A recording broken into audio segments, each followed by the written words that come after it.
Hey everybody, this is Bob. I've seen a lot of these videos where people tell you why they need feminism to help them in their lives. They hold up these signs and stuff. Well, I'm not going to make the signs because it's just a waste of paper for me.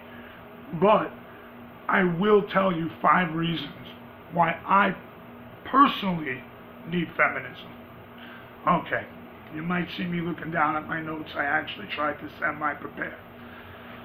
Number 1, I need feminism to help me get a job. Because while women are going into the workplace and taking in the past, more traditional male jobs like doctors and lawyers and business people and all that, the jobs that are getting filled by the roles they used to play, secretaries, nurses, and such, are still being filled by women. So it's harder for me to get a job because more women are taking the more traditional male role jobs, and then the jobs they're leaving are going to other women. Alright, I know that one sounds pretty weak, but think about it. Number 2, I need prison because of prison overpopulation.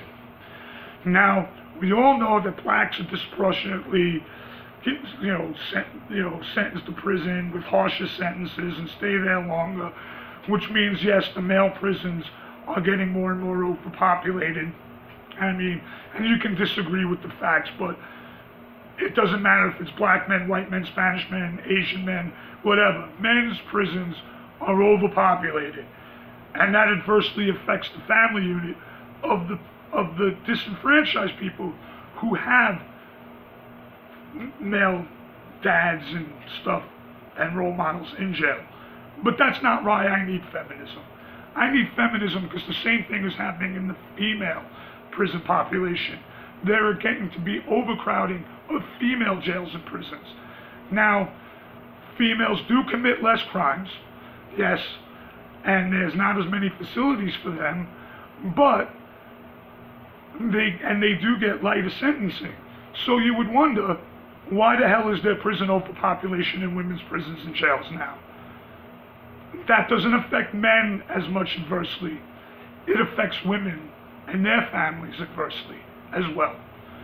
Okay, I think I'm up to 3. I need feminism so women can start telling the truth about how it really is in the business world. According to the National Studies for Women, most men, or most people in America anyway, already work for a company that has women in the major top roles in their company, whether owners, major shareholders, positions of power. They don't really like to bring this one up, and I'll tell you why. The caveat to them having these positions is most of them inherited their positions from their dead husbands, whether they inherited their company or they inherited their shares in the stock.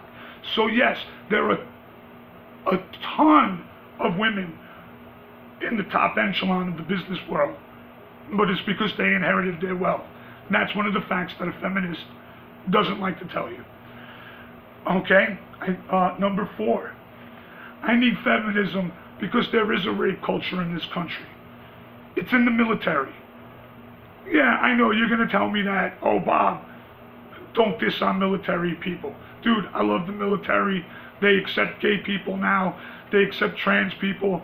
They allow women to fight on the front lines in combat.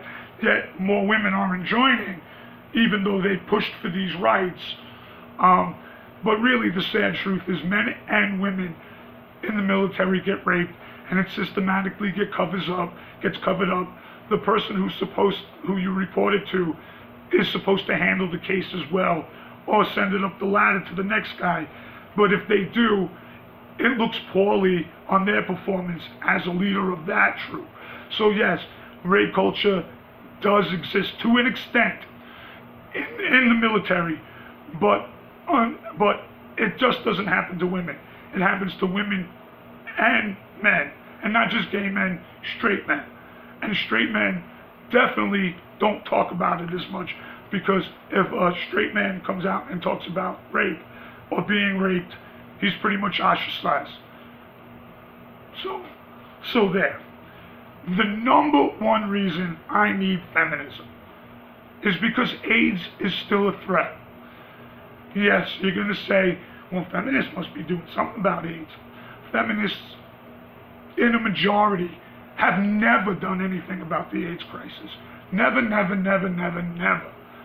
All right, you can look up a bunch of shit. I'm sure you'll find a bunch of articles about how they did, or how the lesbians stood in, and they did a lot of that.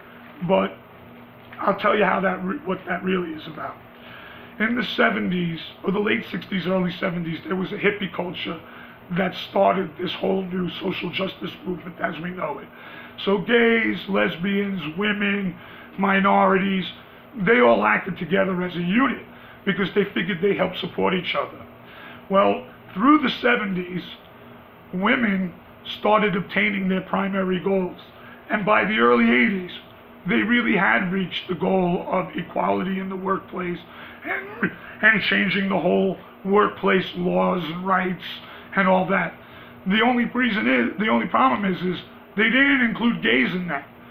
Because once they got their rights, they left the gay movement behind to fend for themselves. And at that time, we really needed the help. We needed it because the AIDS crisis was coming in. And those gay men who were their allies this whole time, all of a sudden were dying. But the feminists didn't step in. Actually, some of them did, because a lot of lesbians left the feminist movement to care for their dying brethren, the gays, who historically really don't get along, gays and lesbians. And that's mostly because of feminism. But they left that mindset behind to care for the dying men of AIDS. And just a little caveat to that, as a trans person, you don't need feminism either. Most feminists from the second wave, and a lot of them today, the women's movement with the Y, don't accept trans people. Gloria Steinem spoke out against trans people in the 70s when Renee Richards was transitioning, a famous tennis player. She didn't change her mind until 2004. And there are still women's festivals that exclude